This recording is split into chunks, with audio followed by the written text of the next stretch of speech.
Hey there, boys and girls and boys and girls. It's me. I'm back. It's just Andy today because, Josh did his own thing last week, and that was great. And I've been so insanely busy and have had so many things come up that I've not been able to connect with Josh to do a formal episode. So here I am.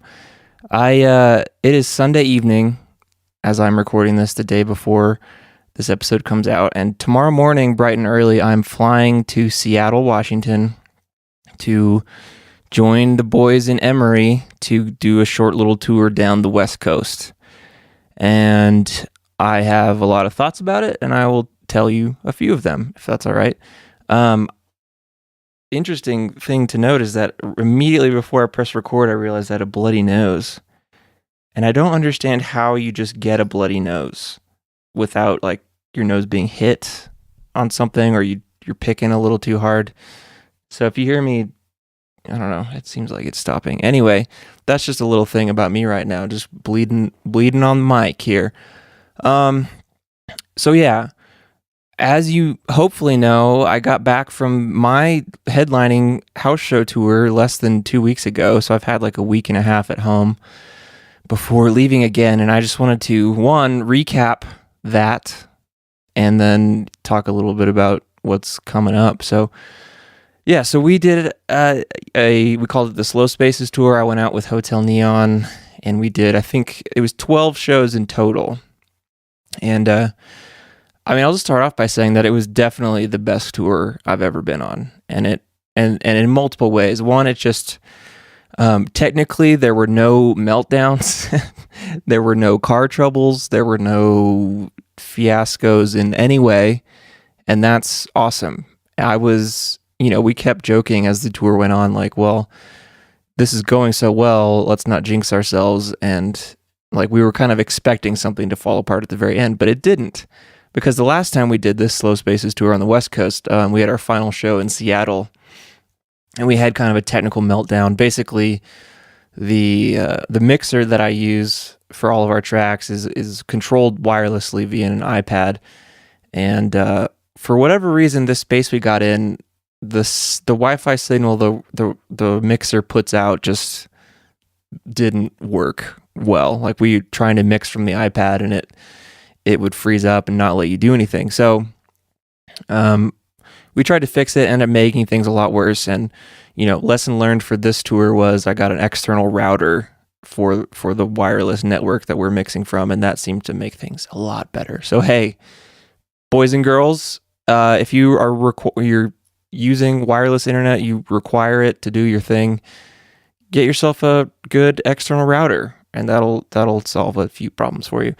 But anyway, yeah, the tour was, so the first Slow Spaces tour was, a experiment. It was the first time, I'd done a house show, much less even been to one. So doing what I do and what Hotel Neon does in a living room was a feat to figure out how to do. So the first one was just kind of a technical, like, how do we do this? How do we sell tickets? Blah, blah, blah. And this one was an experiment in, I'll just be honest with you guys. The last tour, the most I ever charged for tickets was $15. And, in some of the smaller markets, we just did 10 just to get as many people to come out as possible. But with this one, I was like, you know what? We're doing them all for $20. And just to see if, because I feel like it's worth that. We have a high quality sound system, high quality visual system, and all that good stuff. And I'd feel like it's worth it. So I wanted to see if other people thought it was too. And the answer is yes. So, this is the most money I've ever made on a tour, which really helps to me, mostly because, I'm gone from my family for, more than 2 weeks. And it's good to be able to come home and be like, hey, look, I made us some money. This was not just me being on a glorified vacation. So it just felt good. It actually, honestly, was maybe the first tour where it felt worth my time in a business sense and didn't ultimately feel like I was just leaving my family to have a good time by myself away from them. And that, that doesn't really feel great when I'm gone sometimes. Like, why am I even out here doing this. Like, I'm just having fun, but my wife is home with her 4 kids, our 4 kids. Anyway, so yeah, financially it was great. I came back with money to pay off some stuff that we've been trying to pay off, and yeah, and just, all the Hotel and the Inn guys are awesome. We got along great. Yeah, the interesting thing about the tour is your life gets simpler in a lot of ways. So you wake up, you drive, you get some lunch, you get to the show, get to the host show at 5 p.m., set up for an hour, eat dinner for an hour, and then people show up at 7 p.m. And you're doing the same thing every day. And it's fun, and at the end of the day, you feel accomplished. Like, okay, I sold X amount in merch, X amount of people came to the show, we pulled it off, it sounded good, it looked good, and it's like, great, we did it today. All the things we were supposed to do today, we did it. And, in my normal life, that's a hard thing to have.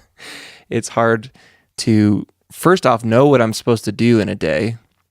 It's kind of arbitrary and up to me, and a lot of times even things I do come up with to do, it doesn't work. So I don't always feel great at the end of the day. So this, it's nice to have so many days in a row where you feel like you accomplished something.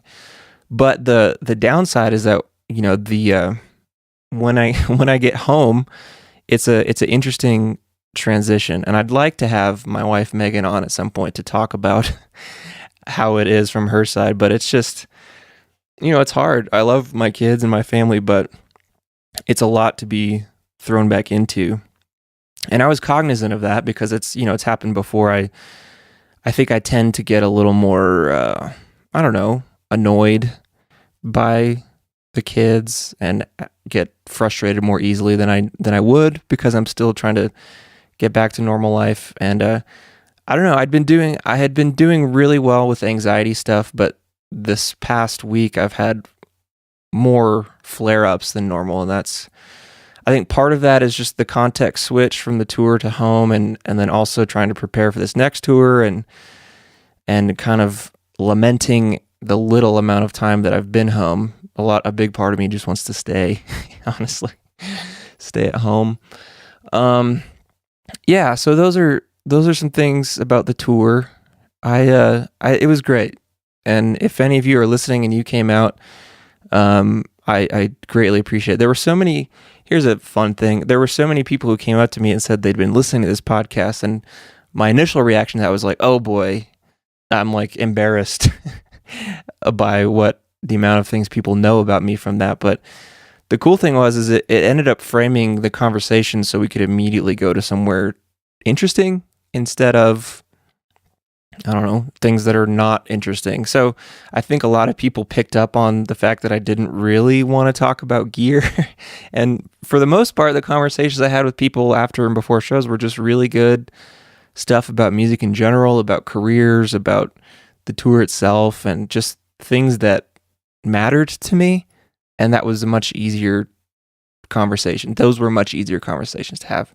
And I do want to do a special shout out to a fine gentleman named Alan Green, who came to our Austin show, and he came up to me and said, "Hey man, I've been listening to the podcast," and this is an older gentleman, and he said, "Yeah, I'm a good boy too." It's like, oh man, what have we done here?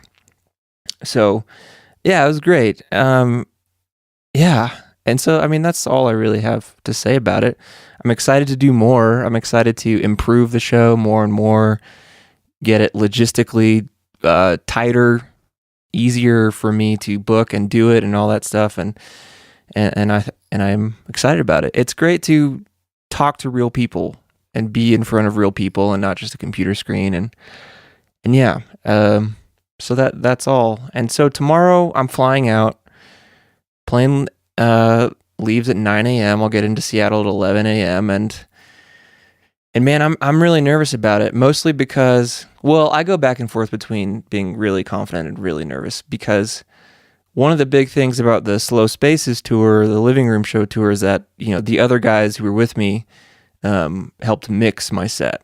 And so there was, like I mentioned, there's the iPad, where it's a wireless mixing thing, and I trust them a lot, and I know they do a great job and know what it's supposed to sound like and blah, blah, blah. But This time I'm playing actual venues, real grungy, divey venues, and I don't know how it's going to sound, and I get worried that something is going to sound bad. I'm not going to know, and people are going to be like, "What the hell? What the hell is this guy doing? What is this piece of crap music that's happening before my favorite hardcore emo band plays?" So I don't know what to expect. I hope the sound guys understand what I'm trying to do and make it sound somewhat decent, and I hope I don't kill myself. I hope I'm able to sleep.